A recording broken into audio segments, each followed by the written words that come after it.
All right. Hey guys, I'd like to welcome you to the Mad Maker Show. My name is Eloy, and this is the 40th episode, 40th show of the Mad Maker Show. And we have Rory May, Dirty Smith, and we're going to interview him in just a couple of seconds. I just want to, wish you guys a happy 4th of July. What a great way for this 40th episode to I was gonna say come to it. We were talking behind the scenes. I'm gonna tell you, it's called the Mad Maker Show because I'm not right. Neither of these guys. Well, I can't speak for Rory, but I can speak for Doc a little bit. No. What? Well, I'm sorry. So, and we were thinking, wouldn't it be great, or I was thinking, if we just ended it with a big 4th of July Independence Day. Bam! Right? 40th episode. Goodbye, everybody. Thank you. But, we're going to control ourselves. I'm a little bit insane like that. Mad Maker Show, we call it that because, people that create all walks of life from across the world. And we've interviewed a lot of interesting people that that you might know. They don't walk the straight and narrow path when it comes to what they think of. They don't just toss it away. These people, they think of something and they say, well, heck, maybe I should pursue that and make it a reality. And these people, they're not, by any stretch of the imagination, your standard, walking the fine line. So Mad Maker Show, that's why we call it that. Doc? How's everyone doing tonight? It's good to be on the show again. Sitting in for our boy JP, who is currently on assignment, I believe, for the Queen. I believe that's what he said. He got called in. He's doing really special English stuff tonight. Top secret, whatever that's called in England. Yeah, I'm Doc Hildabrant. I have now launched flying9.com. You should check that out. Powered by Harneo Media. I am a member of Makers Media Network. You should go check out the new t-shirt store where we've put a bunch of maker shirts. I think we're at 30 now, somewhere around 30 different makers come together, and we've all put our shirts in one spot. So if you want to buy like multiple shirts, you pay shipping one time rather than pull from a bunch of people's different websites. So that's very cool. You should go check that out. I am drinking out of my Mancrafting mug as per contractual duty, as per JP. And flying9.com, and that's all I've got. Okay, well, excellent, Doc. You did you mention the Portal Woodworks? I thought we were going to do that later, but if you want me to, we can do that right now. Well, I did want to mention one thing. Okay. We're all connected, guys. For those of you visiting, Rory did a pre-show, which was really cool. It's the first time that a guest has done that, and apart from on the Facebooks and Instagrams, and you went live, and that was totally awesome. I did remember just now as Doc was saying his bit, I did not know till about like yesterday that JP was not going to be on the co-hosting, and I reached out to Doc, and so Doc is in the middle of preparations and stuff. I didn't change the description or add Doc, and I'll add that after the show. I can't do it during the show. You can link it, Doc. So link it whenever you're ready, the Flying 9. And okay. I just wanted to say that. Yeah.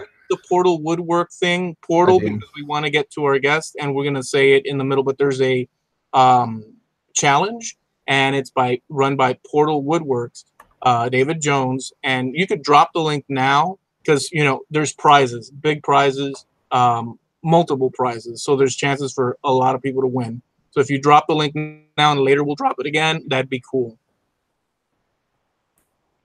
A yes or no, if you're totally like here's the issue. You still haven't made me an admin. Okay, can you leave a comment out there and I'll make you an admin? How do I do that?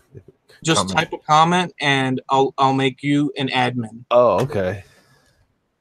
little bit of housekeeping live here on the show tonight, ladies and gentlemen. Imagine the thrill of getting to watch us run the show. This is usually people have to pay for the tour to get behind the curtain like this. This is free. All right, so do that, and I'll come back and do that. All right, Doc. Very good. I commented. Did you see that? I'll look at it now. I'm gonna introduce our guest, and I'm gonna go do that. All right. One thing real quick before that, I'm running a t-shirt giveaway, t-shirt and hat giveaway on Instagram. I'll throw a link in the comment. Go check it out. You'll throw a link after I do that thing. But could you actually let's introduce. I'll find that link now because you know how when people write, it keeps going up and stuff. Yeah. Okay. Okay. So I'd like to welcome Rory May, Dirty Smith, to the show. Hello, everybody. Thanks for having me here.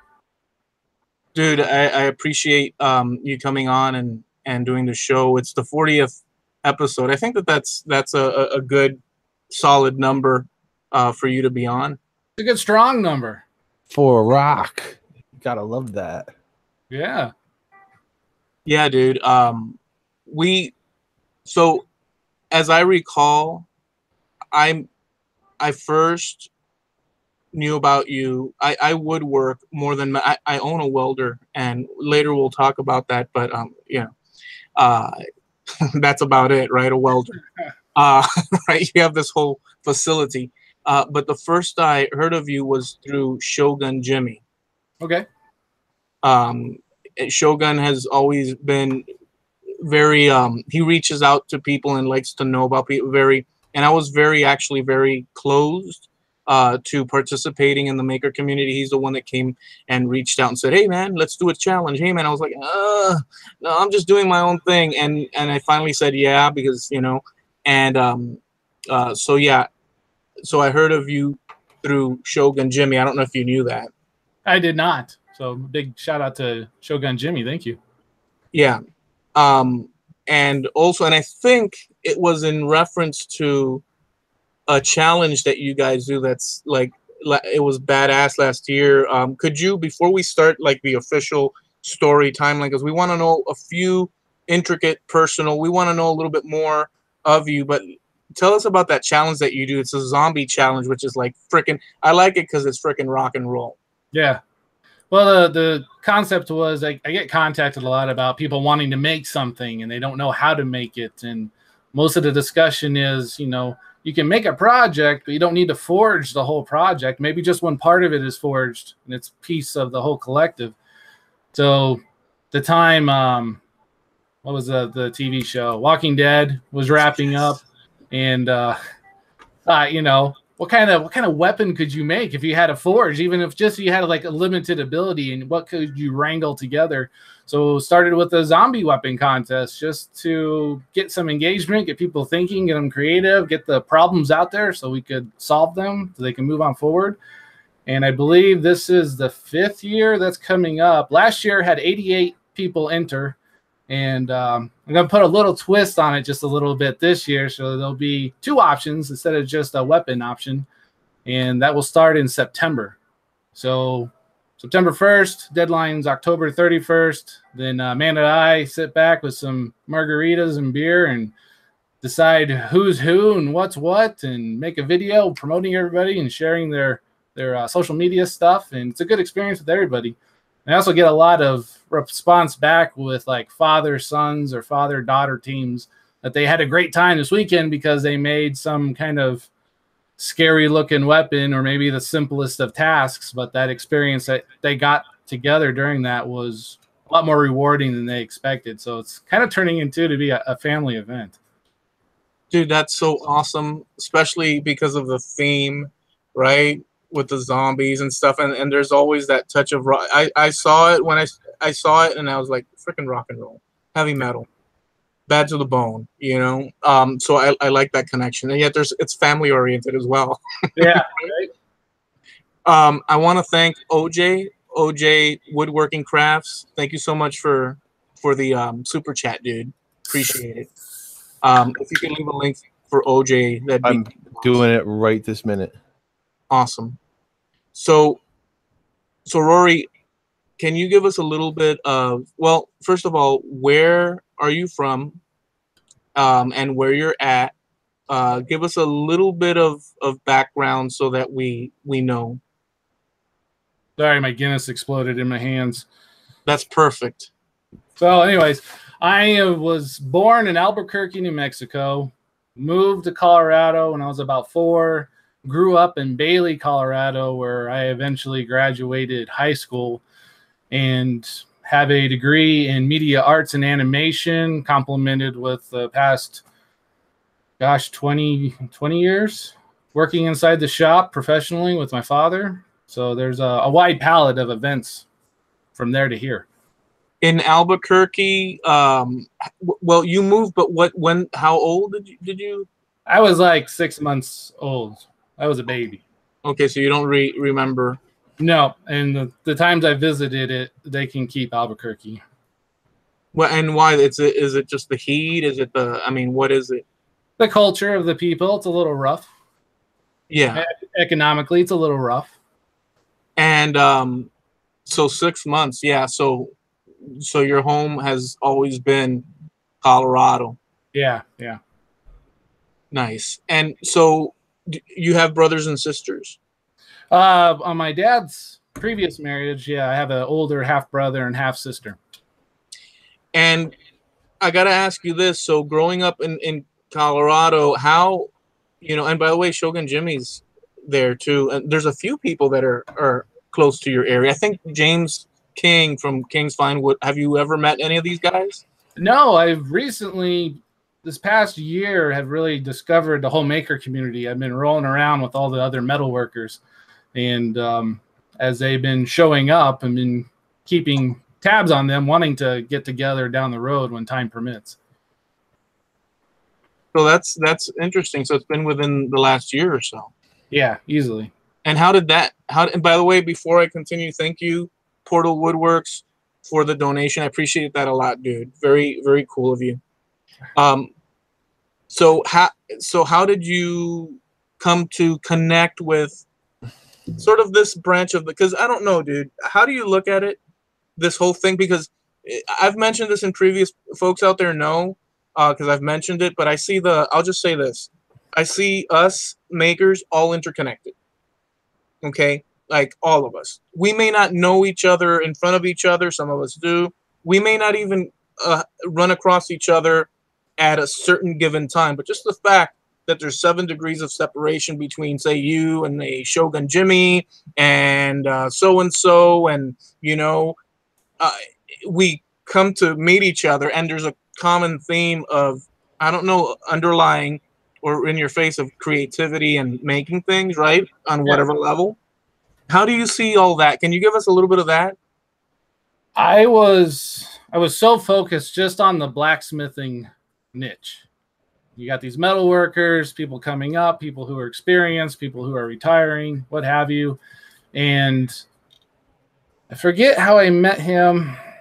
His first name is Jesse. His last name escapes me, but he makes these big rings, or like 6 feet round, that performers like Circus du Soleil would get inside of and twirl around and whatnot. And he brought my name up to the Mini Maker Fair in Rochester to be a speaker there. And then he also, at that same time, gave me DeResta's number and say, talk to Jimmy. And that was completely new to me. I've never been given someone's number and said, you need to talk to this guy. I had no idea who Jimmy was, his influence, his history, or his audience to go with that. So I sent him an email or a text message and said, this is awkward, but my name is Rory. We have a mutual friend. Jesse is in common here. And started chatting.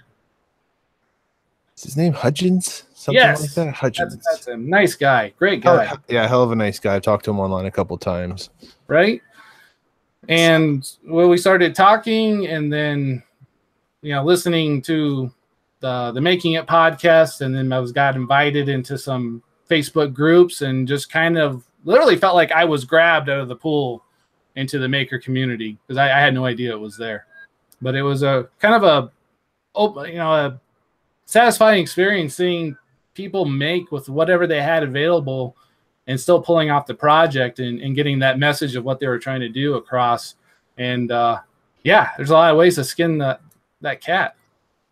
Yeah, there's a lot of different levels that some people are doing it on a professional scale, competing with, you know, other big shops, and some people are just from home building things and putting it out there, be it on Etsy or other platforms, or directly from their own websites as well. And so there's different levels, but the common thread is this whole video making process that, to me, dude, you know, I tell folks that, my goodness, you know, we have this video side, which is an obvious thing. Yeah. And we're documenting all these things. And then all of a sudden we have a situation like with your challenge, as an example, where, you know, people are coming into contact with each other on their videos, and the spider web just continues. And honestly, I live for that. I love that. Ever since the music days, I would read up on bands, you know, and how they connected with other bands. And I've totally seen the same process occurring with us, you know. Right. Yeah, I just, you know, it's an amazing thing. 5x30, Julian, thank you so much, dude. I appreciate that. Very kind of you, dude, for the super chat. So who were some of so you mentioned Duresta and that other gentleman, what was the name you said? Yeah, Jesse. And the last name, Doc? Hutchins, Hudson? It's Hughson, and the name of his company, go check him out, is Cyrecraft Wheels. So that's CYRCRAFT Wheels, and they're like the big wheels for hoops for performers. Pretty neat. So did you I don't know if you mentioned this, did you automatically start, once that occurred, making videos, or had you made videos and just put up your process, or something other? I had started producing videos, and that was in response to Instagram crowd. So I was sharing tips and techniques of what we were doing, and they started asking, would you make a tutorial or maybe, you know, shop tour or what have you? So then I started producing videos and saw a large niche of people hungry for information, made a series of tutorials called Forging Fridays. Most of it's going over the basics, a lot like what we see now. And Duresta had found those videos and taken a liking to my obscure dark humor. And that was kind of the beginning of it. That's so awesome, dude. And I love that everybody has their own twist and take on things. I was very surprised when when the guys said, hey, let's have Rory on Scratched. And you came over and we actually sat and had a whole conversation, hanging out and talking. And when we got to music, I was very offended by your early or at least your comical choices, but some of them really scared me, and I was like, why? Rory is complete rock and roll, heavy metal, and then all of a sudden I'm hearing, like, and I'm not gonna mention those names of bands, because it was a long time ago, but it doesn't matter. It's disturbing. I'm sorry. Hey, Will Smith's first album was great. Loved it.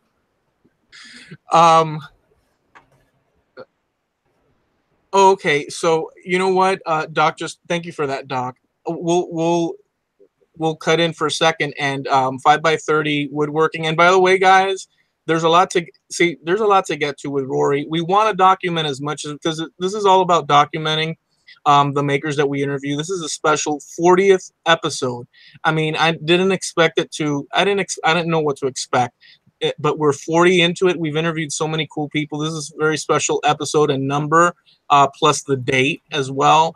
So it's a very cool sort of feeling for me. I feel pretty, blessed and happy, proud as well of what we've accomplished, interviewing all these folks.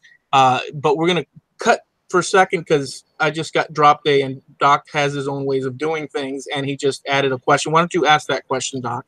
A couple questions from the chat for Rory, and if anybody else has any, just throw them in the chat, and I'll see to it that he answers them whether he wants to or not. Yeah, that's right. Anyway, first question comes from our buddy Julian. He wanted to know, how did you come up with the name Dirty Smith? So Vine came out around the same time Instagram came out. I had my smartphone, was all excited about it. It wasn't Facebook. At the time, Facebook didn't own it. Vine was kind of short-lived. I mean, the short burst of video, and then that's it. I mean, seconds worth. Instagram was more appealing because of the focus of just the photography with the short blurb and the I never got into Twitter much, but the concept of the hashtag to help find other things. So wanted to be part of it. Yeah, I was going to do my name, and I had some other stupid names. But a story that's always lingered in my head was growing up in the shop. I didn't wash my clothes very often, and we had an older gentleman who made a joke about my pants being so dirty, he could probably stand them up in a corner by themselves. So that dirty blacksmith has always been kind of rumbling around in my head. So thought, well, what the hell? We'll just say Dirty Smith, and it was kind of a clean slate for me as far as a persona. Dragon Forge has a large shadow and wanted to make something that wasn't so shadowed by it. So took advantage of the name, got the game started really early, and it's been an evolution. I didn't expect anything to come out of it. It was just something fun, really, to fill in the username slot. Very cool. Very cool. All right. Next question comes from Tracy Keaton. Hi, Tracy. This is actually JP's question, and I can't believe I'm going to say this out loud, but boxers or briefs? Commando. Not an option. But not an option, but okay. We're gonna allow it. Not an option. You heard it here first. All right. Here is a question from our favorite guy, my favorite guy, from Gib Clark. Is there anyone in particular that creatively inspires you outside the blacksmithing community?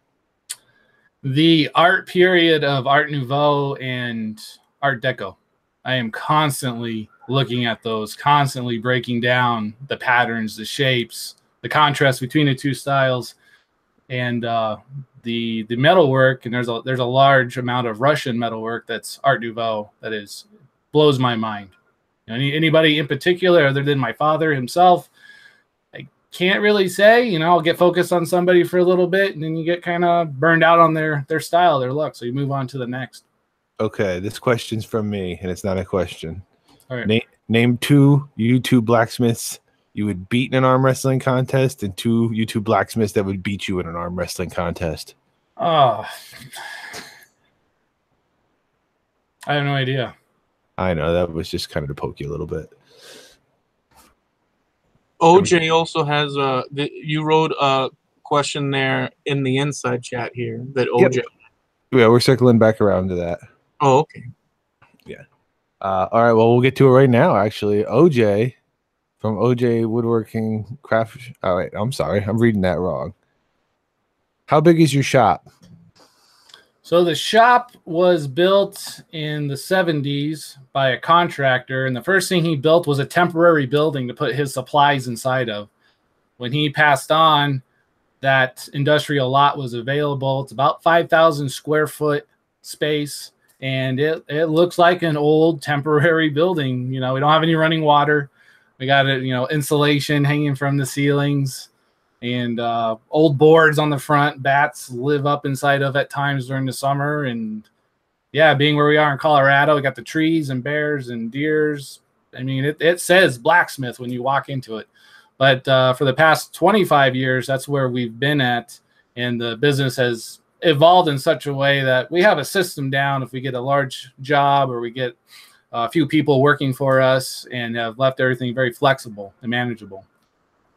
I know it was a lot more than what you asked, but I got we got a time slot to fill. It's always good when you want to be verbose. You guys are like, Rory, shut up. Just let me know. No, never. We'll just. Oh no, your link stopped working, Rory. Oh, we're you go? Oh no, he must be having some internet issues. We gotta go. Damn it. I have another question from the chat from PJ Galati. What is the most dangerous thing you've ever forged and why? Dangerous thing I've ever forged.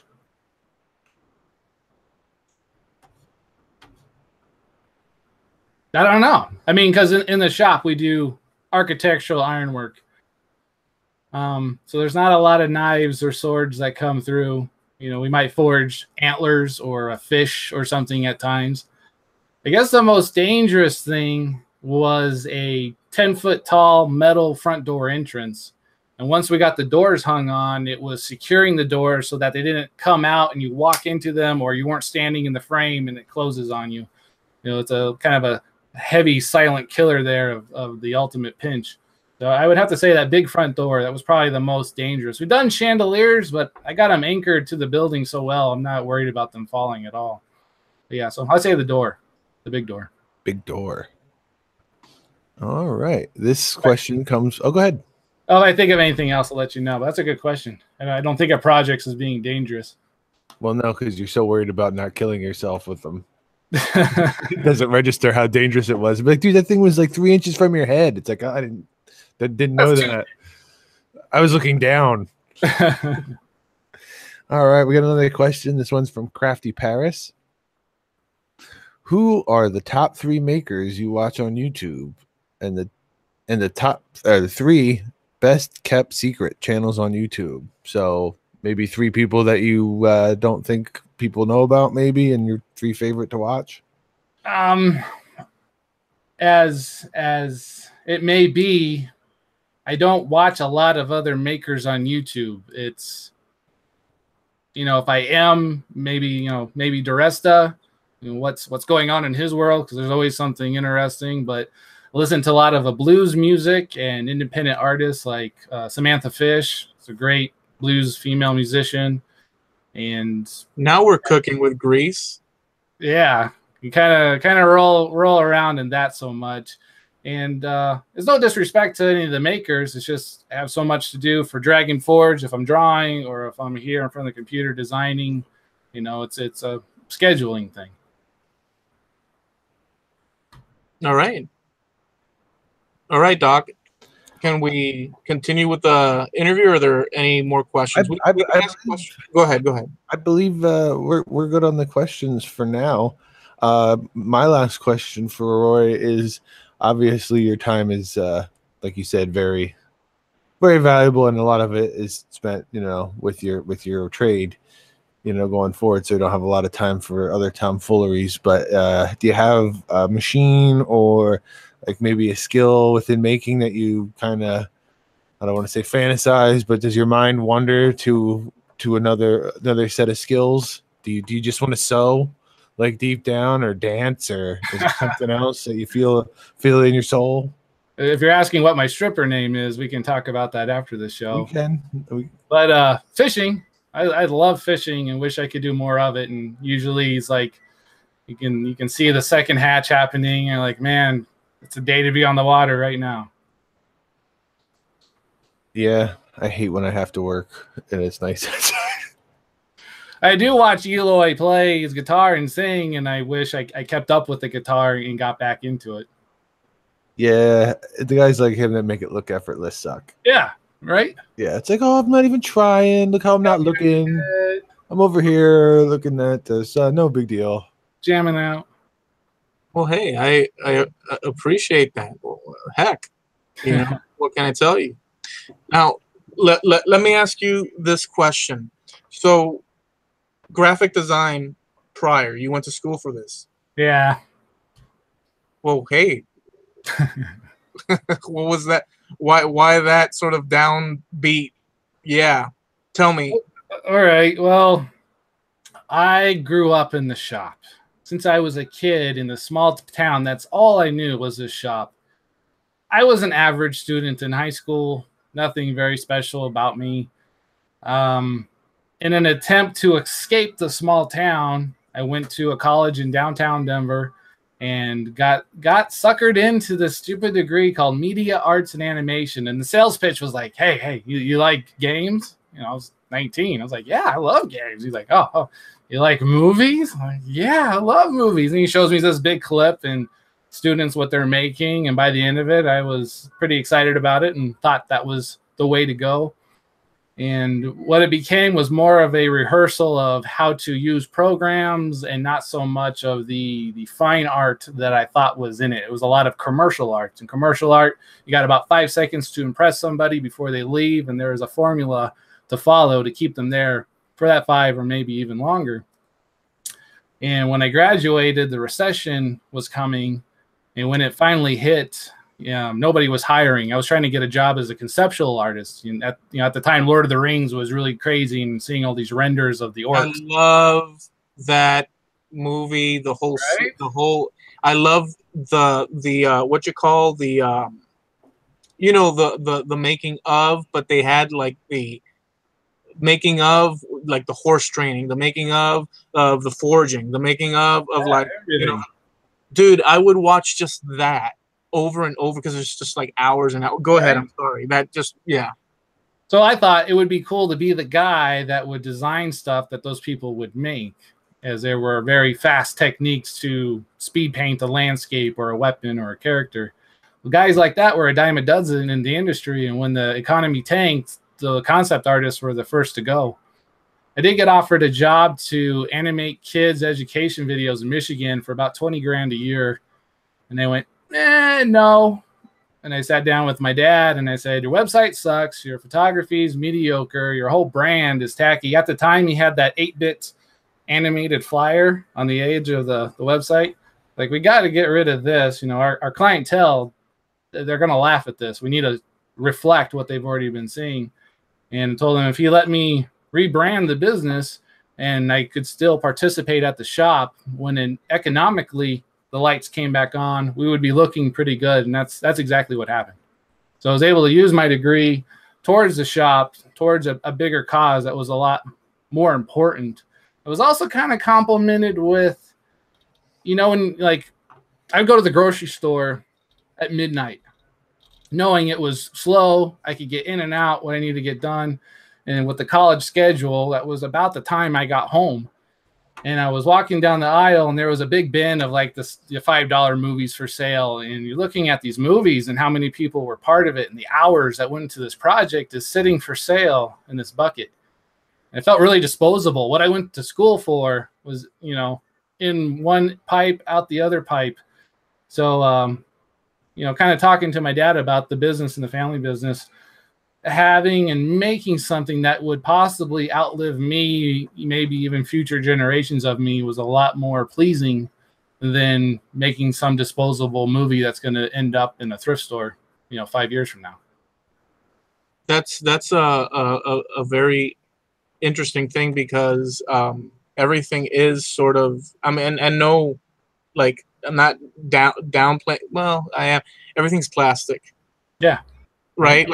Like everything is disposable, everything, right? And then you have these. I think that's one of the subconscious for some people allure, draw for the maker community, the videos, the YouTube, the fact that you can, hey, look, yeah, here's something tangible that might outlive.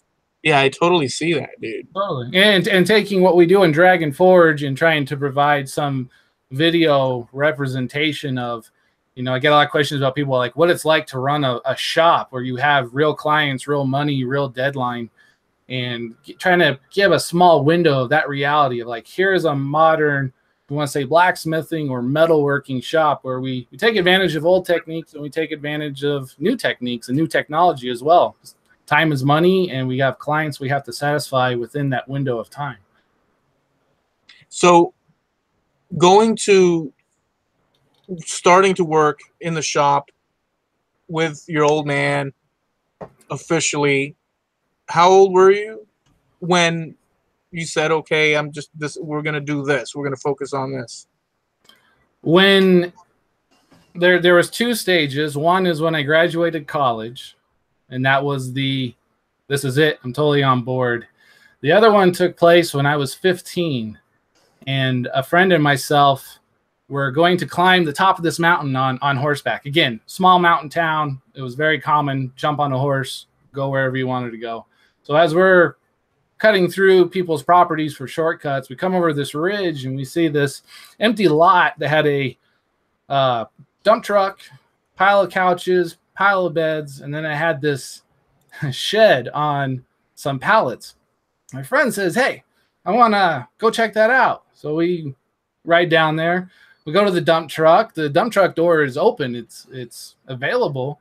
And again, small town, if it's open, probably for convenience, I bet the keys are in here. Sure enough, we found the keys.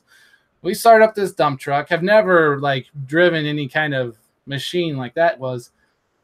I'm still not certain today if you need to let those warm up, but it took me and him both to stand on that clutch, and then he would take a foot over, slam on the gas, and we start popping this clutch, trying to get this dump truck to move. And smell the clutch burning up. We get the truck moving around, driving in some circles, and we were going to leave it at the gate of the owner and put the keys on the hood ornament there and ride off into the sunset. Well, my friend says, I want to run over that shed with the dump truck. Okay. So I grab the horses. He gets in the car or the truck. You had no reservations whatsoever. You said, sure, No. that 15, bulletproof. We knew how the world worked, you know. and it makes for a good story like 30 years later, right? Yeah, right. Wasn't thinking that in the back of the cop car. So we hit the corner of the shed. It slides off the pallets, cracks open. All these papers come out. You know, looking back, you know, thank God nobody was hiding behind it or inside of it. And yeah, we rejoiced and rode away on the horses. And later that night, the cops were called. There was plenty of people who heard the noise. There's a few who saw what we did. And they literally just followed the horse tracks right back to the house. Dude. Right? So they show up. I'm in like shock, like, holy crap. Here we go. My dad is looking at me thinking like they would expect this from like my older brother or sister, not from, you know, average kind of Joe Rory. And my dad pulls me aside. He's like, what happened? So I tell him everything that happened. He said, okay, well, I'm gonna make sure that everyone's being fair, that they're not going to make an example of you out of the community. I said, but any money I put towards this, you're going to need to pay me back. So we get through the process, end up owing the gentleman $7,000. In that small town, nobody wanted to hire the dump truck kid. They couldn't trust him. So Dad at the time had 6 people working in the shop, and these guys were 35 to 50-year-old men that were metal workers. Their humor was dark and inappropriate, and they did not give a dang about who heard it. So as I'm working in the shop at minimum wage, I'm having to deal with the culture shock of working in a grown shop like this, as well as being the boss's kid, with the perception is like everything's handed to me, was quite the opposite. I had to work even harder, improve myself a little bit even more. But during that time, my father took advantage of it and started teaching me the basics. His attitude was like, if you're going to work in the shop, I need you to do a lot more than to be able to grind a weld and push a push broom. And we need to go beyond what I already kind of knew when I was a kid, as far as like, you know, forging tapers or working off the edge of the anvil, or, you know, wood, fire tools, what have you. So every Saturday morning we would have a lesson that was 4 hours, and it would be, you know, if it's hammer control, power hammer control, using the anvil in different ways, more than what we typically see represented on YouTube, using vices a lot differently. And throughout the next couple years, I had a really good, again, foundation laid out for it. And I didn't realize at the time that that was a fork in the road. And because we had done that crime and, you know, stole that man's dump truck and ran over a shed with it, it forced me on this path that if that didn't happen, I don't think I would be necessarily here today doing that. And are you that's an amazing freaking story, dude. Because a lot of situations like that, where the kids do a little bad thing, if the parents don't sway them correctly, they end up in all sorts of freaking trouble for the rest of it. And yet this became, I mean, are you happy, inspired with what you do? How's that? What's the level of inspiration, inspired, like future goals? Like you wake up and you're just like, yeah, I've got this to accomplish and that. How's all that look like in your life? A lot of the goals might change based off of the current situation. You know, Dad and I are talking about me taking over Dragon Forge. I was thinking a certain time period. He was thinking a certain time period. So we're kind of discussing how that's going to work out. And if it doesn't work out, I need to have another plan of what I want to do, because I don't necessarily want to give up everything that I've done thus far, and would need to navigate it in a way that I could step back and see like the grand picture of it and be able to place things ahead of it down the road and go through those goals that I set ahead of it. So I want to get as much as we can in the time that we have, but we don't want to push it so that it's, but I do want to ask, in your shop, in your family shop, so what does it focus on mainly? What's the main sort of production that occurs there? Is it customizable, constant custom things? Is it a specific thing? And then the second, actually, I'll hold on to the second part of that question. That's the first bit. So the main type of work we do is called architectural iron. Dad calls it house jewelry. If it ranges from chandeliers, fireplace doors, railings, grip rail, large range hoods that go over barbecues or kitchens, custom door hardware, front door pulls, maybe some fire tools every now and then, maybe an art piece or maybe some furniture.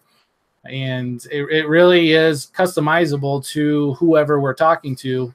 And commonly, if we get one job, we'll usually get a couple during the process, because once they realize what we can do, it starts opening up more doors, and they start looking at their house differently, where they want fake metal straps to go over the timbers in the ceiling. I was like, okay, it's another job. That's another, project to get done for that client. And again, probably in the same amount of time that they give us originally, but all we do is really a lot of custom. We might get contacted that someone goes, I love this picture here that you did. I want a version of this for my house, but it's a different size. We get that as well. It's very common.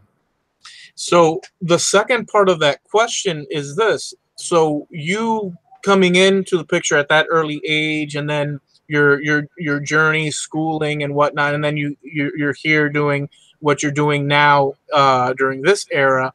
You also off to the side. So there's the orders that occur, but then off to the side, you have the Dirty Smith making things that he sells and all that.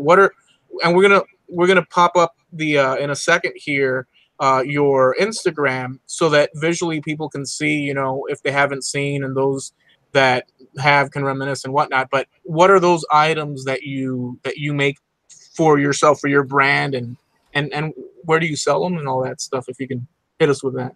Home base for Dirty Smith is dirtysmith.com. If I have time, I might make some key fobs. I usually make a hammer to throw into the big zombie weapon contest. So it will vary. If I'm making a lot of one product, and I can make 10 more, I'll just make 10 more off to the side and try to sell those. I don't have a standard forge item that I produce that everybody is collecting. It's Dirty Smith right now is more about informing and educating and maybe some entertainment, backed up by blacksmithing shirts that are designed by me. My wife, Amanda, also has designed a couple. And a lot of that was based because I couldn't find any fun smithing shirts. They were pretty generic and pretty tacky, or, the template one that you see. And the only thing they changed out was the word carpenter instead of plumber or what have you. So trying to create, again, unique items in that safe style that has appeal to it. Okay, so I want to not push, but sort of dig a little bit and see. So I remember with my old man, we had two totally different, a lot of similarities, but I was totally into music. He really wasn't, exploring chords and whatnot. I mean, it seemed, although he did buy me my first guitar, at the same time, you know, and he was like cool with it, but at the same time, he could not really care much about it. He was into like computers and Commodore 64 when it first came out and all these things. And how much are you guys similar?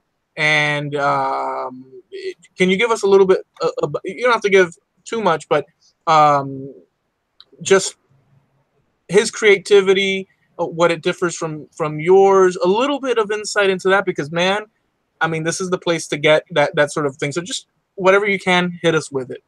Do you want to compare my father and myself, personality wise, and yeah, a little bit of like how he sees creativity, just to hear, you know, his ideas and thoughts. If he looks at it completely from this is the process, and your styles where you see a lot of that. Okay.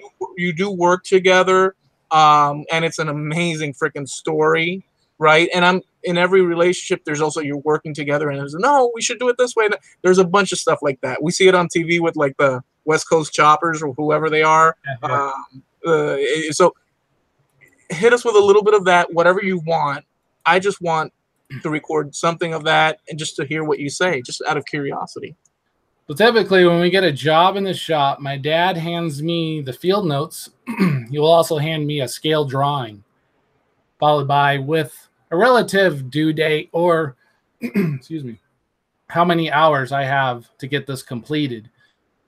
And we are at such a point now, he can hand me that and say, let me know if you have any questions. I take his render, I take the notes, I go over them, I check them as best I can with mostly geometry, math, make sure the numbers work. If there are angles, that those work. And if there's not, I go and talk to him. And at that point, I start a production notes history of it. So as we are figuring things out, I will write them down, you know, to document what changes were made when. That way, if there is a problem, we can go back and see maybe where the problem was.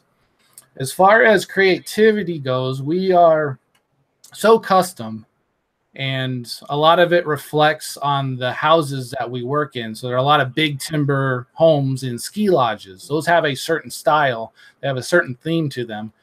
And when we're talking to a client, a lot of the times they'll tell us what they want right away.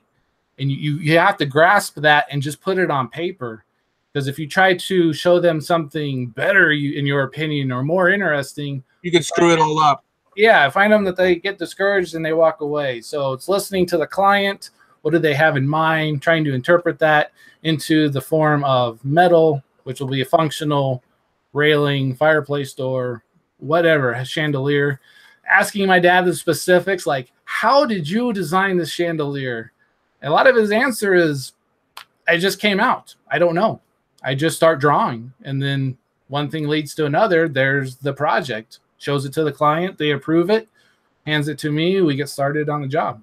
That is freaking amazing, dude.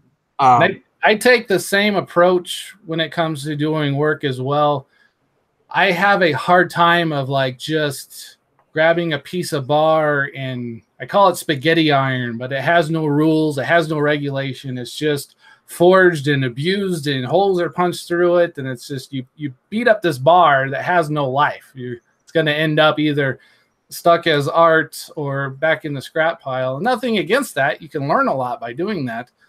But doing the big workshop in Virginia, you know, we had 8 experienced smiths. I had 4 days and about 4 hours to design something that I could confidently hand over to strangers and help them walk through it with them. And told Dale, the shop owner, said, I'd like to treat this as a project. Is that okay? You know, something to reflect in the community. He said, that's a great idea. And inside the town, they had the Blue Ridge Tunnel, which was this big tourist attraction. It has a very definite shape to it and style, and just kind of took it the next step. If I had to represent this in a bench, how could I reflect the tunnel to throw back into the community there that a local would say, that looks like the north entrance of the tunnel.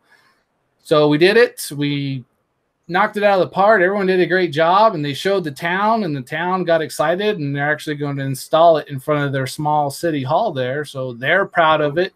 Everyone got a little bit of press coverage. It left a mark. More importantly, it's not shoved in the corner in somebody's shop to be lost and forgotten. So, mission accomplished. I was able to reflect the community, get it done with strangers in a timely manner. And all that experience I had inside of Dragon Forge really came together inside of that workshop of organizing and keeping with people about what they were doing and how they were doing it.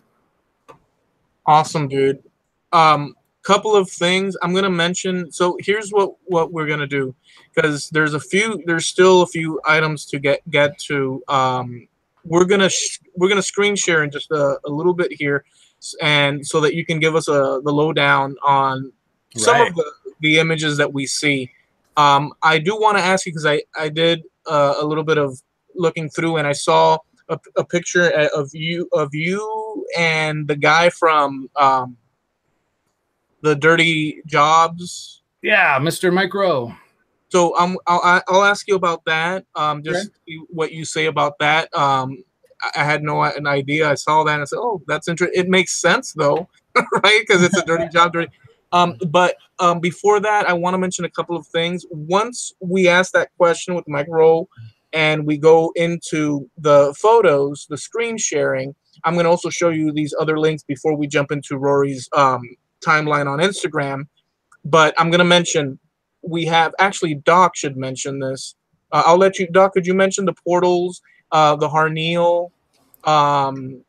There's something else that so the Makers Media Network thing. The shorts we went over.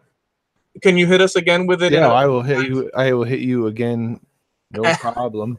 Go to makersmedianetwork.com. If you go to the shop there, we have we're both members. Elo and I are members, Makers, so we use we. We have a shop set up there where we have, I believe, 30 plus Maker t-shirts going on, all members. Reason that they're all in one spot like that is you could buy more than one, and the shipping, you get a break on the shipping rather than going to 30 different Maker websites and paying full shipping on every one of them. So that's what's going on with Makers Media Network. I'd like to mention the Portal Woodworks Plywood Challenge again. I will throw a link in the chat one more time for that, where you can go and check out David explaining the rules for the challenge. There's, I believe, 12 prizes. David always takes care of his contest winners, so that's something you guys want to check out. I know I'm donating a joiner's mallet to that contest as well. So, to get something that I actually make in my shop instead of sweeping, that's big. Whew, huge. And I believe that's it. Okay. All right. So the question is, so I ran into, and I can't believe we've been talking on private message, Rory. And today I realized that I wasn't subscribed to you, or subscribed. What's the friends over there? But now we're friends. We're tight. Yeah, no, but it was so I was checking, and because I didn't know, I had no idea.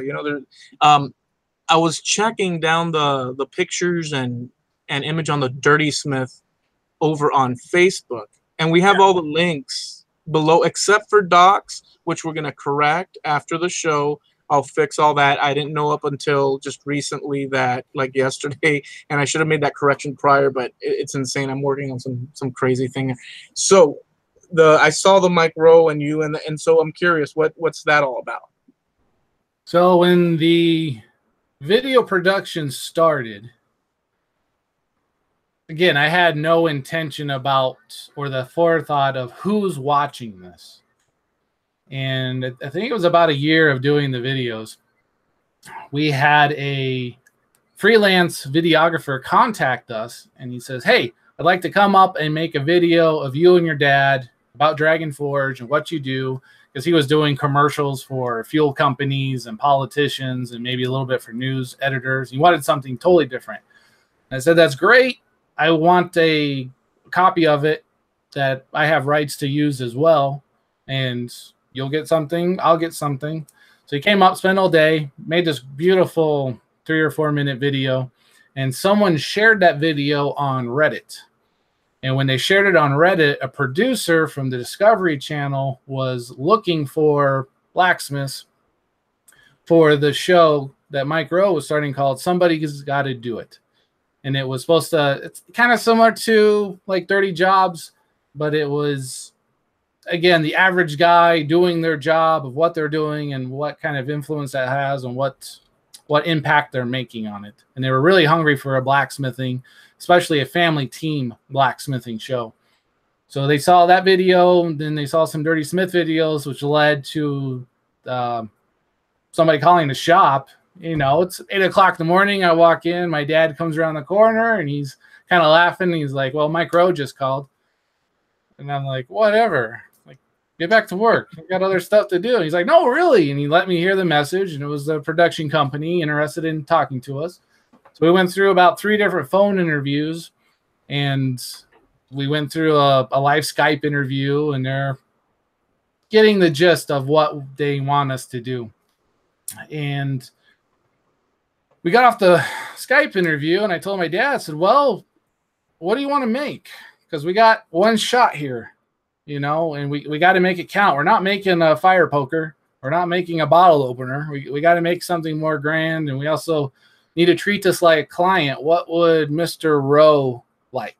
What could he not refuse? And we decided to do a business sign based off of the logo for the show. And as we were getting ready, I was working on the sign, and they were telling us, okay, Mike will be there all day. So I'm trying to gauge, okay, if I can get it 75% done, we can get the rest of this done and take our time all day, and they can document it. And as we got closer, that window was getting smaller and smaller, 8 hours, down to 6, down to 4, down to he might show up. It's like he might show up. We need a definite answer if he is going to show up.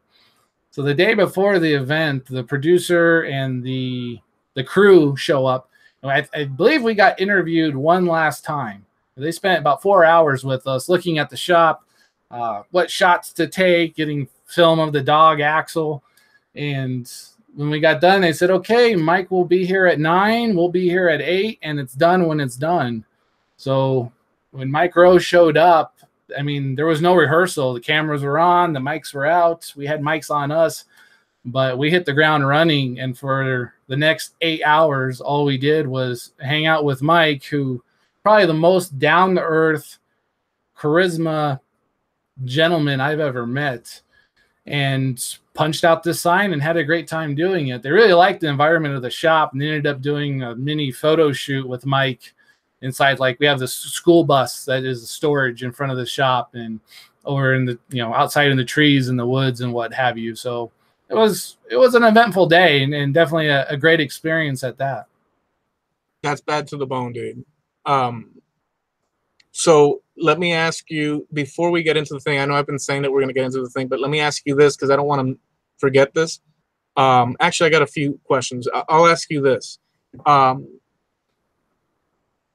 What do you do?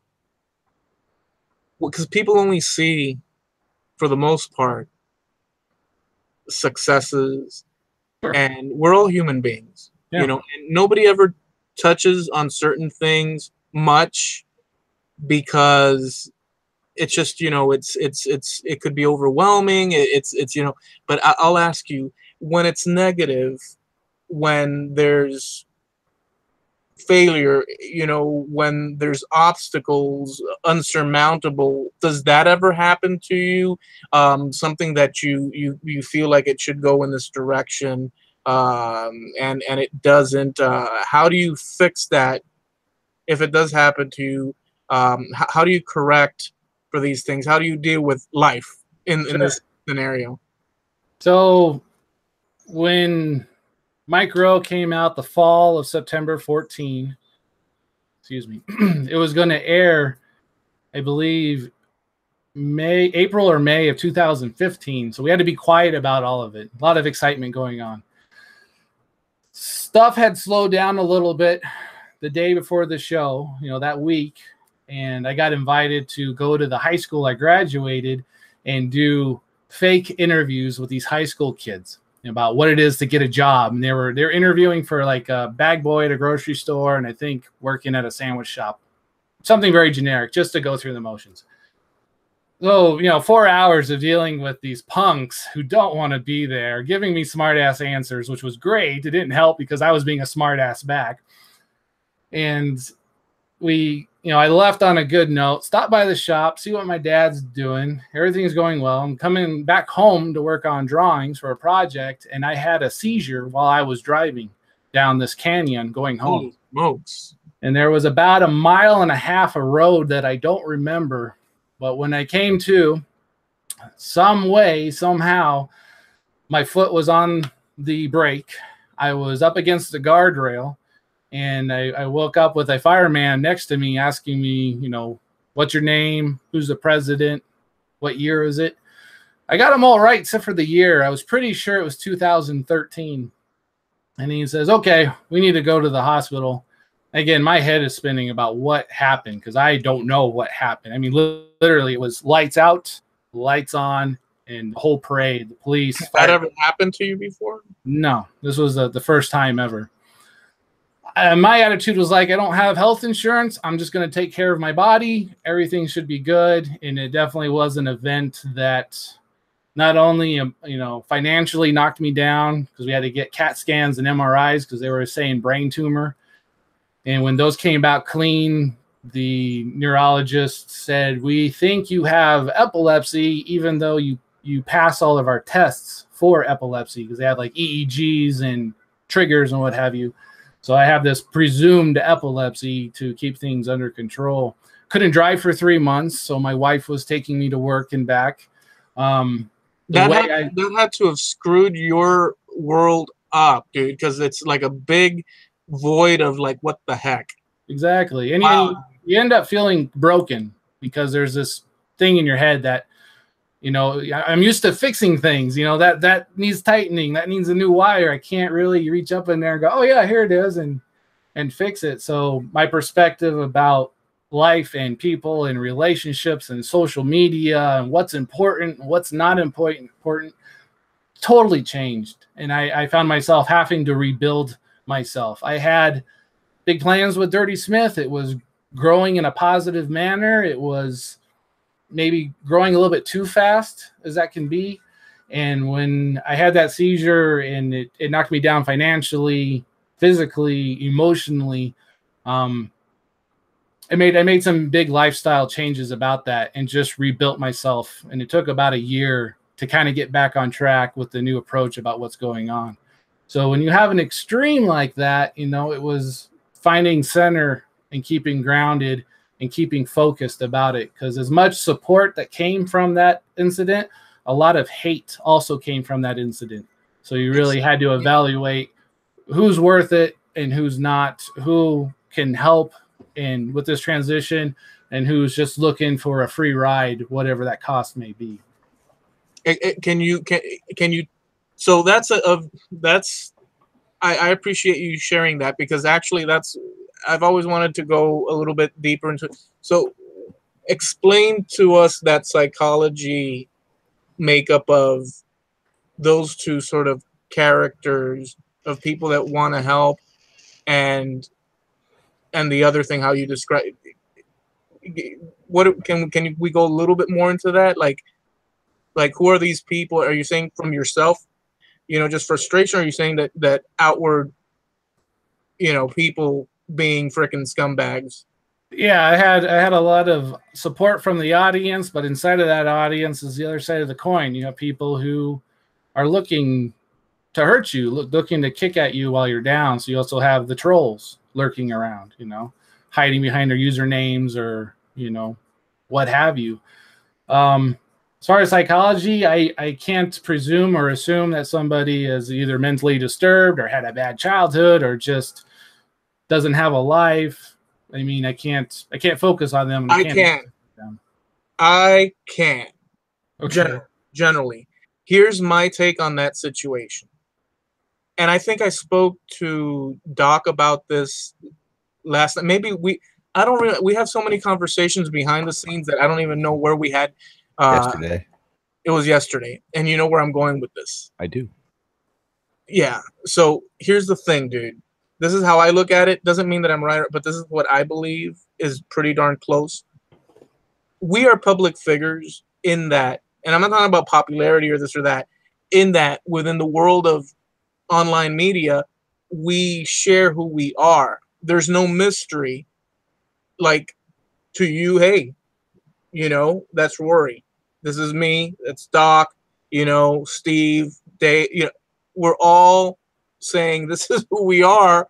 You like it or not. We're putting we're putting our faces out there and our names. And to me, it's the most honest, sincere, with all its boo-boos and scratches and grunge and all that. For better or worse, we're saying, hey, this is who we are. There's people out there that do that you said, that hide behind an anonymous little thing. There's no content. There's no skin in the game. And what's their first thing to do? They see someone that's trying. Because a lot of people, I think people have mentioned this, they see the end result and like, oh, that guy kicks ass. Look what he's doing. Oh, my goodness. They don't see all the freaking mangled mess that in the wake of reaching something. Sure. And they hate you for it. And then they try to castigate you and beat you with rocks and put you up, and you get the point. Yeah. But the same token, you have the supportive side, and I had a choice. I could focus on the jerks or I could focus on the support, and I had to focus on the support. I was already at rock bottom there. And I bring it up because I think it is a little bit important to show that we're all not perfect. We all have our flaws, and that was a far extreme example of when you get knocked down of what to do. On other ones, when it comes to work and we have tight deadlines, you put your head down, you get to work, you turn the phone off, and you get focused and just get it done. That's priority. If I told Craig like, oh, hold on, let me update my Instagram, that wouldn't go over very well. Yeah. So yeah, that's how I see that. Anna from Anna's Concrete. Anna, thank you so much for the love. I appreciate that. If Doc could share her Instagram, she has a lot of activity there with many different projects. If you guys haven't seen her content, it's amazing. Everything from epoxy to concrete to all sorts of woodworking projects and stuff. I appreciate that. So Rory, let me ask you this question, and I now we will go and check.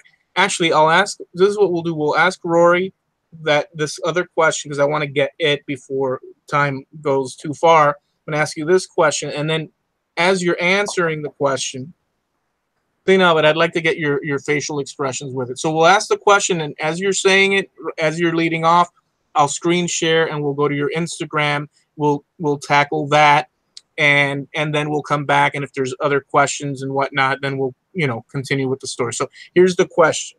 All right, I'm ready. The question is people, inspiration, philosophy, life philosophy, positivity. What is possible for a human being in your mind? Words of encouragement. What is Rory's sort of scope looking out into the world from his point as a human? What is possible? A little bit of inspiration and philosophy from you, however you want to put it. There's no right answer, just whatever comes from you. All right. Well, first of all, whatever situation comes up, and accepting the fact it is what it is, and there's no changing that. You either deal with it or you ignore it. It's better, in my opinion, if you deal with it, but you also have to pick your fights when dealing with it, or challenges rather. And motivation and philosophy of the perspective and stuff was, especially after the incident with the seizure, everything changed dramatically. And you have this day, you have this moment, you have it right now, and to take advantage of it as much as possible. And I hate wasting time. There's so much to do, and there's so much to get done. And at the same time, we still need to make time for ourselves. So when that's done, it's done in a an appealing matter for myself, especially like this holiday weekend. I didn't do anything for the past 2 days, which was great. A lot of sleep and eating. And then also when it's time to get busy, it's time to work. You put your head down and you do it. And whatever you do your absolute best. If it's the smallest task to the biggest one, treating everything the same that way. Okay, so I agree with that. The one that drought we're living now, this is the moment, right? And we seize the day, Exactly. Absolutely. Okay, I'm going to share now, and as I had mentioned before, I'm going to share, and it's going to get psychedelic here for a second here. Let's go first to the Portal Woodwork. I wanted to mention this earlier. We've mentioned it a couple of times. David Jones from Portal Woodwork. This is his website, portalwoodworks.com. There's a tab here, YouTube challenges. And if you go to, let me see, the One Sheet Plywood Challenge info and rules. Am I sharing? Quickly tell me if I'm sharing and you guys can see it. Yeah, we can see it. I'm gonna also present to everyone just to hold it in place. Mm-hmm. So here's the YouTube 2018 YouTube One Sheet Plywood Challenge info and rules. David's worked really hard to get prizes for participants. There's a lot of prizes here. There's the start date July 1st until midnight July 31st, and so if you're interested in doing this, there's a few. You can use different plywood. You don't have to use the whole sheet, but if you want the specifics, go ahead and check it out. Here's the prizes thus far. More prizes are coming, and I'm throwing in a rock music pack for content creators. Just royalty-free stuff. Patrick's is throwing in, I believe. I don't know. I can't say what he's throwing in. Flying 9, I don't know what he's throwing in. I'm making a mallet. It's a walnut-headed bird's eye maple handled joiner's mallet. We also have, that's right, and this is your new logo too, by the way. Yes, it is. And there's a story behind this. To be continued with that. Actually, tell us. A Flying 9 is what my grandfather, my dad's dad, Pop John, he wore a size 9 boot, and when he was threatened to kick you in the ass, he'd tell you he was going to give you a Flying 9. So when I want to be lazy or whatever, that's the kick in the ass. And I love the established back in the day. Yeah, I dig it too. That's why I put it on there. Is this the cash box? Yeah, same guy. Yep, Okay. Cash register, grandfop. Yep. Yeah. Perfect. The stories, like I said, we could just put him on YouTube and let him rip. It would have been great. So here's all the other channels that are throwing down prizes. You can go in and look, but guys, we're mentioning this. Portal Woodworks, part of the community, part of Makers Media Network, and he's worked hard to get this going. There's a video. So check that out, and I'm going to go over here and mention Temple Boy Turnings as well. He's got Makers Make It Matter, and people donate their created items, and they place it on this auction, and it's to help with kids in need. So you could read the specifics here, and there's a bunch of let me see, under Make It Matter. So you can go in and donate your piece. It's auctioned off. You send it off when it's sold to the highest bidder, and the funds go to people in need. So you might want to go and read this and check it out if interested, okay? So I wanted to get those two shown. So now going to Rory here. This is your Instagram page, and it's Dirty Smith, yeah? That's the one. All right. So I'm going to roll up here. I started here because, frankly, this caught my eye, and you were mentioning. Yeah. Those are the brothers, the twins. We could talk about that easy. Okay, let's do that. So each chandelier is about 8 feet wide, approximately 9 feet tall, I believe. Each one weighed 500 pounds. There is nothing ordered out of a catalog other than the wire and the light bulbs. The glass vessels, we worked with a glass artist to blow these vessels for us. And I spent some serious time laying out on how to figure out how to build this, and also the subtleties of that the arms that you see hanging from the rings, that those are all in line, that if someone was standing underneath it, I wanted that visual representation that everything lined up nice and clean. And the wire box is actually at the very top there. You can see it on both of them where all the wires, yeah, come down one more. We have one inside there as well. And you said go down one more. Yeah, right there. That's the wire box, and then goes up to the second smaller wire box at the top there. Forge the chain. That was where the S-hook tutorial. If you follow the Forging Fridays tutorial, I was making those, and I thought, hey, this would be a great tutorial. It's a simple concept and straightforward. So did those, and what's really cool is that this house, how it's built, is not only have these high vaulted timber ceilings, but the glass on the other side gave it this illusion it was twice as long than it really was, which gave you two other chandeliers in that perspective when you look down it. So as I framed the shot, I tried to take advantage of that glass behind it to give that room a little bit bigger presence. Epic, dude. I have something to add here. Oh, let's go back. That little plate along the ceiling, that's called the escutcheon plate. Discussion plate. All right. Escutcheon. Okay, that's all I have. Just discussion up. Okay, so we're going to start rolling up, and I want you to stop me when you see something. Like, I'll stop if I see something that I want you to give us a little bit more of, or Doc, for that, Matt, all of us. Right? Well, you got Axel right there. He should have got his own dang Instagram account. Everybody loves the dog. He's got his own Instagram. He should have. I didn't realize he's going to be so popular. How old is Axel? He is approaching 10. He's starting to show the miles. And did you name him after... Tell me you named him after Axl Rose. No, that didn't. No, that's not the case. No. We had a bet going on. Amanda wanted Axel. I wanted the name Duke. We had a Facebook vote. Axel won. I had one vote for Duke, so he became Axel.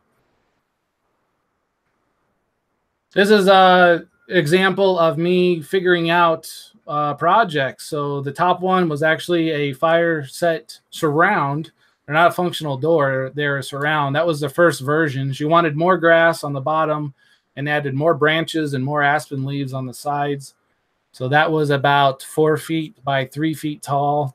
And then the bottom picture on the left was actually a prototype of a guy who wanted me to design how would I forge table legs and assemble them through a wood top. So spent the afternoon drawing it up. He paid me for the concept, the idea. Haven't heard from him again. And then the other one is just the exercise of geometric patterns and pulling abstract shapes out of the proportions of using that technique. Nice. Yeah, we'll go like that. We'll do. Oh, let's look at this here. Yeah, same house as the brothers, just down the hall. We did the wall sconces, and then that chandelier was about 300 pounds. It's one ring less compared to the other two, and also has an accession plate as well. Unbelievable. And these here? These are our kind of trademarked look as far as aspen leaf goes. I can forge them out of steel, copper, brass, and bronze. They start out as half-inch square material, and they are forged one at a time. I use some brass rod and a settling torch and braze them all together. But our aspen leaf projects, if the budget is in there, is very common to this. This was before I cleaned them up and got the annealing colors to go through them. And then there's the cube twist, ever popular cube twist. I also did a tutorial on a door pull using the cube twist, and I see that pop up every now and then of someone accomplishing that project. Yep. And that was the whole intent, was to show, here's a simple twist, here's a door pull, let's make it interesting. As someone's approaching the door, you're looking at that door pull, you know, let's say something while they're staring at it. Yeah, that's striking. not very comfortable in my opinion for a door pull, but people like it. This is a grip rail, and we have 3 5/8" bars, and towards that red heat, you can see where I forge welded them together. I slit and I drifted. So I pierced the bar and then I drifted a big hole through that mass and then continued that taper all the way down. So that's 3 bars of material right there. Nice. More axle. We got him a little heat lamp. It was getting a little cold. He wasn't impressed.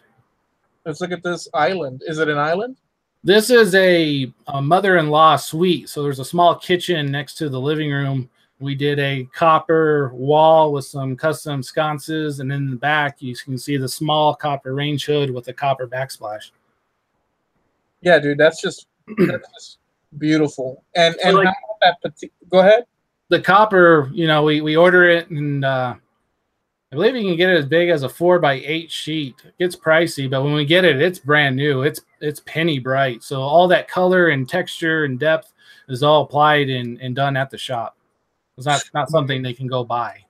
And this is just, I mean, these people have to be super happy with this. Oh yeah, they're very happy. It was a fun project, and we did. It looks freaking awesome, dude. I love it. And this top, did you guys do the top too? No, so we didn't build the wall nor provide the finished top. Our job was just to wrap the wall in copper, wrap it with steel and trim and the custom sconces, and then it has a bottom foot as well. Fantastic. Yep, more axle, making sure you wear your PPE.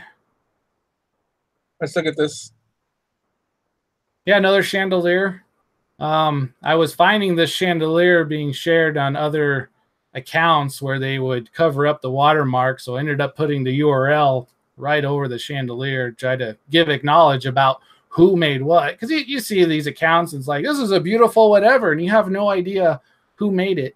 And doing this technique has actually helped us, because this might end up on Pinterest that somebody saw a year later, and because I did that, we got the phone call. So it's important to try to mark your photograph. That way, if someone wants to talk to you, they can find you. That is a great freaking idea. And doing it this way, you know, you can still see the whole thing, but there's, you know, they can't, you know, easily take that out. And you know what, your artistic side and your schooling, you know, with the graphics has helped you, because you have a lot in your videos as well and photos. I mean, it just shows right through that you have the knack for creating, you know, a picture, making it look bad to the bone. You had a lot of grit to the. See, I like grunge, but I don't like the grunge era. So I like the grunge. We've spoken about that on other episodes. Yeah. This is not. What's this? This is one of the earlier Instagram pictures I took, and has always done well, but has also reflected, you know, that dirty hands, clean money kind of persona. Mm-hmm. And my fingers were wrapped in sports tape. I got the old wrist bracer on my left hand there, and it's just a little reflection about my current condition that I was working in at that day. Very cool. Let's look at this bed, dude. Right? Yeah. So with these kind of projects, the aspen leaves always look a little sparse. In person, there's a lot more volume to it. But this client approached us about doing a custom aspen tree bed itself. So the bed posts themselves are aged and weathered aspen trees with the eyes and broken limbs and the bug marks and the bark, and complemented with the back as well, and trying to make it safe. That way, if they leaned up against the headboard, they weren't going to get stabbed or hurt. There was a little bit of issue on the left-hand side with that branch. It was touching the lamp a little bit, which they didn't like. But he got one hell of a deal, and it was a fun project. He never made a bed before. That's amazing, dude. Let's continue here. There's a lot of cool stuff. And by the way, I do want to mention that that I have all your links down in the description. I don't have docs because I did mention before I'm going to fix that situation as soon as we're done here. Doc's website, flying9industries.com. Doc? Flying9.com, flying9industries.com. They both go to flying9.com. Okay. That's super cool, dude. Yeah. So been doing these for about 20 years, and every time I do a set, they get a little bit better. I get a little bit faster. I get a little bit cleaner eye. There's a formula I try to follow about where to put the leaves in order to where they are on the branch. If I put a leaf right on the trunk, that would look funny. You would go, that's weird. That's not right. So I try to stagger it three steps away from the trunk. Sometimes you can get away and you can break the rules a little bit, maybe go 2, maybe 1, but it'll be far away from everybody. You get kind of lost in the noise. So there's a lot of forethought that goes into where I put the leaves and how they look, and if it's a good place to show off that leaf in a positive, negative space. Yeah, you want it to look as natural as possible. And there's always a concern that we're going to cover the fire, so a lot of the designs wrap around where the fire is going to see. Very cool. These are very trippy here. I made a coffee table for my friend. He was one of the first Dirty Smith investors. Continue here. Oh, here's some of the door pulls. Yep. And so again, we got another pieces of 5/8 bar that's wrapped together. It's all textured, forge welded to make that snub in. Forged grape clusters. Those grapes are forged one at a time. We use a closed die spring under the power hammer. The leaf is cut out, and then a little bit of relief work to pull the details out. There's definitely MIG welding going on. The tendrils are welded on the back. I didn't forge weld everything, just the main door pull, and then obviously the cut in the middle so they can open their door.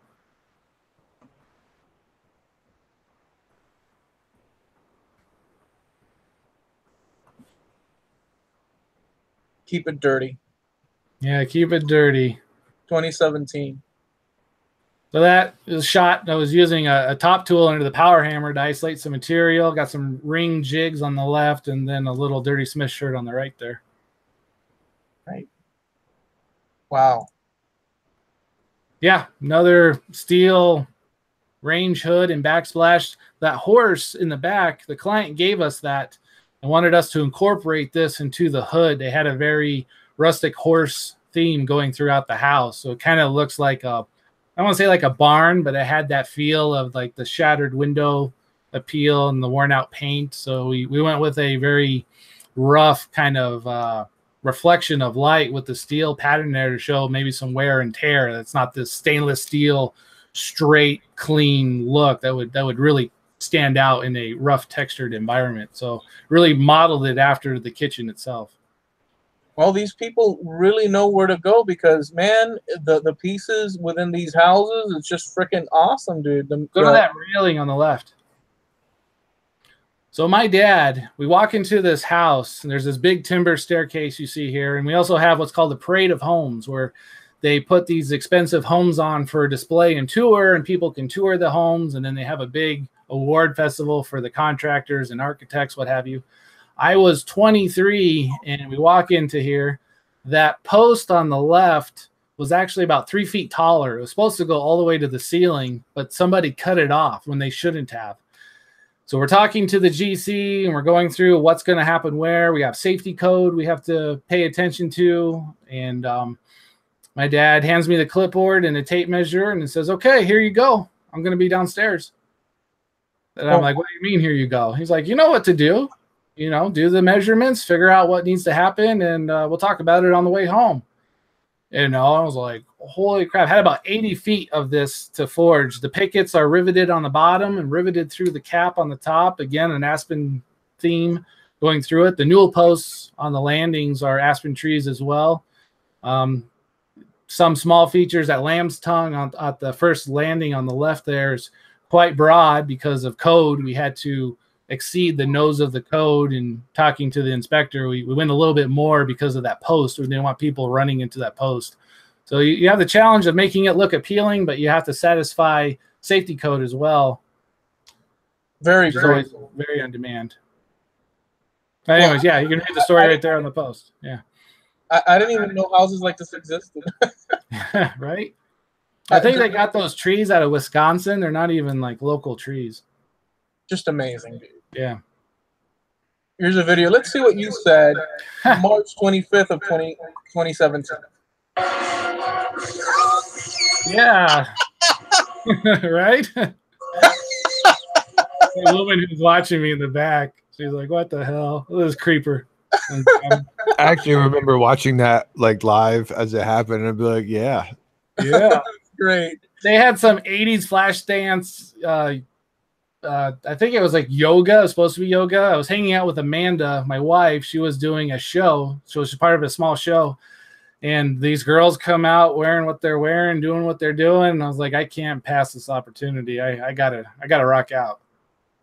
All right, we're gonna scroll up because we're gonna get back to our faces so folks can see us. That we don't want to go to Dirty Smith on Instagram as well, but we have all the links down below. Let's move up here. You can stop me. I'm making my way a little bit here. We can do a couple more and then come back to us. Oh, whoa! I gotta stop. This is a massive freaking bad. So this is a fireplace store that's in the same house as those big chandeliers, those twins, the brothers. Yeah. And they had such large stone, we couldn't build a frame to install to hang the doors from. So we had to design and engineer a way to suspend these fire doors in this irregular hole so that they could still open and close and function as doors, even though there's not a back frame for them to snap up against. Oh, wow. And this is about 5 feet wide, about, I think, 3.5 feet tall, maybe 4 feet at the center. They were a big set of doors. Dude, it looks wicked awesome, dude. Custom cane bolts in the bottom there to keep everything locked in place. And, you know, the hinges, gave ourselves some out with how the doors are going to suspend in the air there. Very cool. It was up in Montana. It's about a 16-hour drive. Well, let's see what you said here. We'll round it up here. June 16th of 2017. See what happens here with Rory. No, I'm just not walking around creepily while you watch me. Wanted to let you know about the updates for the classes. So the Intro to Blacksmithing Class 1 for June and July are full. But wait, there's more. We also offer Intro to Blacksmithing. Wait for it. Intro to Blacksmithing 2, which is a lot like Intro to Blacksmithing 1. There's just a lot more to do, and it's a little bit tougher of a class. That class is available August 25th. Yeah. But there are a couple spaces available for the August class. Are you still doing these classes?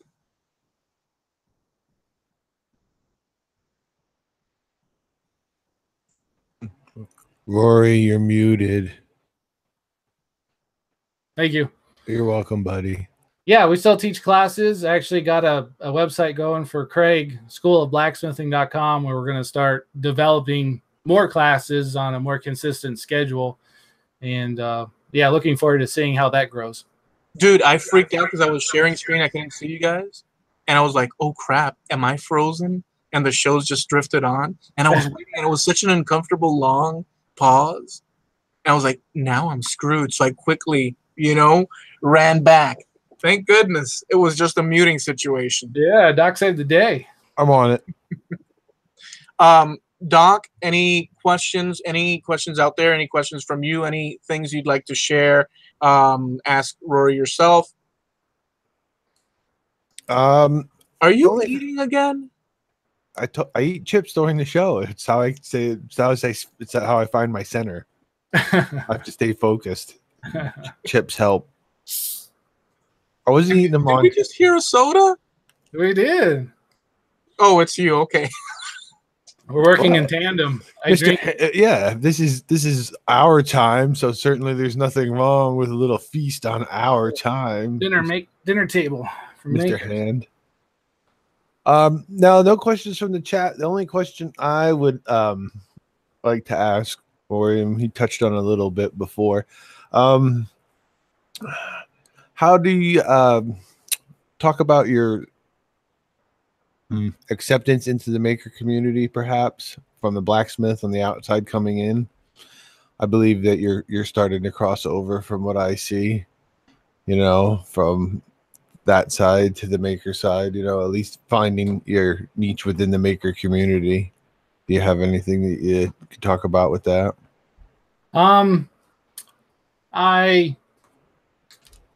I try to selectively participate when appropriate. These are big jobs, and some people get intimidated with them, and I don't want to have the presentation of like, look at all the cool stuff we're doing. Something's fun, something's interesting, unique. I'll pop it and I'll share it in there.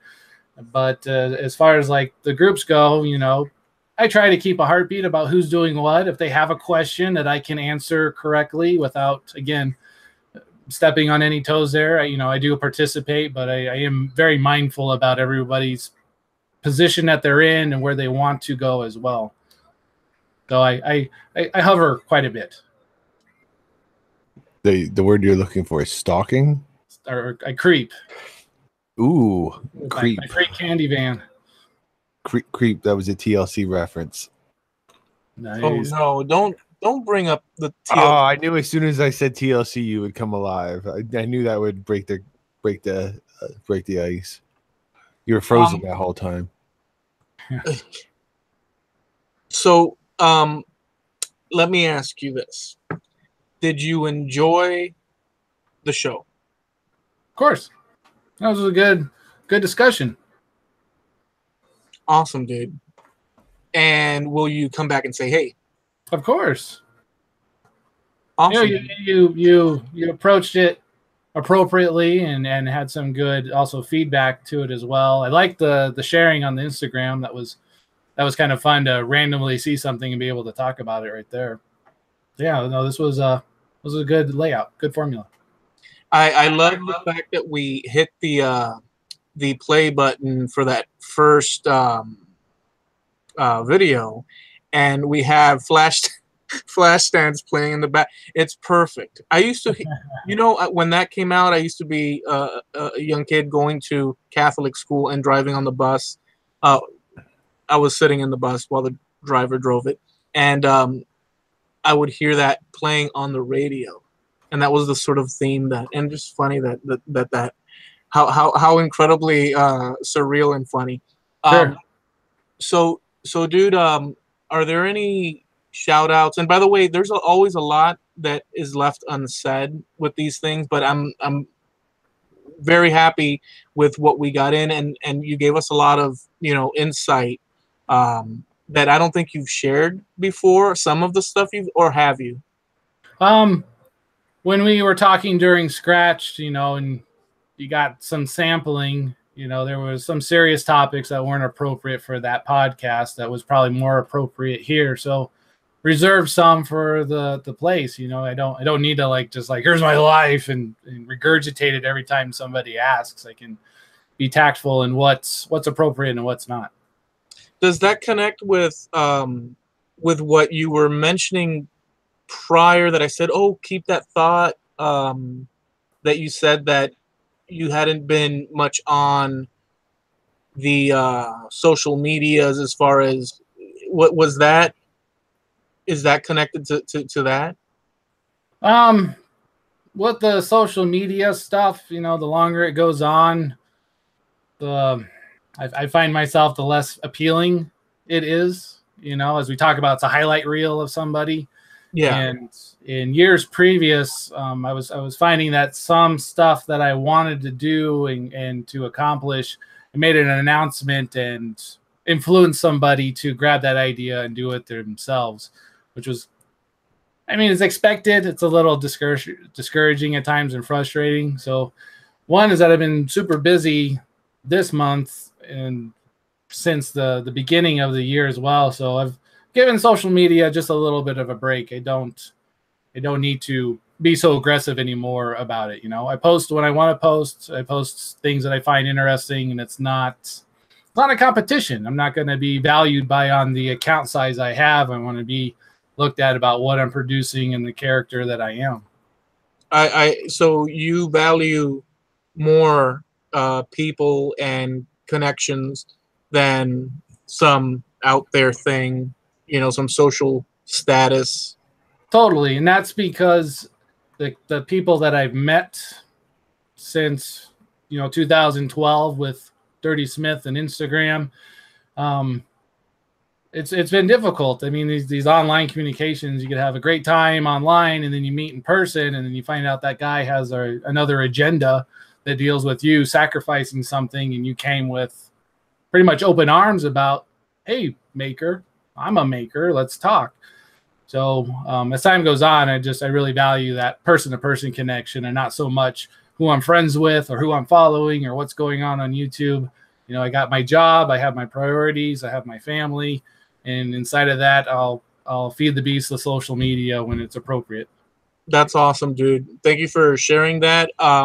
Very enlightening, and it adds to the canon of makers and their ideas and concepts. I really appreciate you sharing those things with us. Doc, thank you so much for always lending a hand as well. And JP, he's out somewhere in, I don't know, that British Isle over there having a blast, abandoning the show. Well, we thank him as well. Doc, any final thoughts, words? Once again, it's been wonderful to be here again. I've co-hosted 10% of the episodes. I believe that's right. It's true. No, I'm laughing because it's just a great true, thing. because that's quick math. That's the only math I could do. Rory, it's been awesome, getting to know you the last podcast and tonight. And, I like as they say, playing grab ass online. I really enjoy the conversation. It's nice to know that there's still people out there that kind of think the things that I think are funny. And if in a world that is can be shit wall to wall, it's good every once in a while to be like, hey guys, that was funny, right? You guys saw that. Yeah. Okay, good. Okay. I just wanted to make sure it wasn't just me. Here's an inappropriate GIF reply. Yes. But yeah, it's been wonderful. Thank you both. No problem. Thank you. All right. So listen, guys out there, have a great Independence Day tonight, midnight. All of you guys that hang with us, we're all connected, and I always stress that in the thing because that's the whole idea. And I would tell the story that I tell about the future Antiques Roadshow. I'm not going to do it this time. Next week we'll touch on that, but that's the connection. If you guys know where that's from. So thank you guys for visiting. We'll catch you next week. Enjoy your weekend. Have a frickin' blast. Okay. Bye, everybody. Peace. Keep it dirty. Thanks again.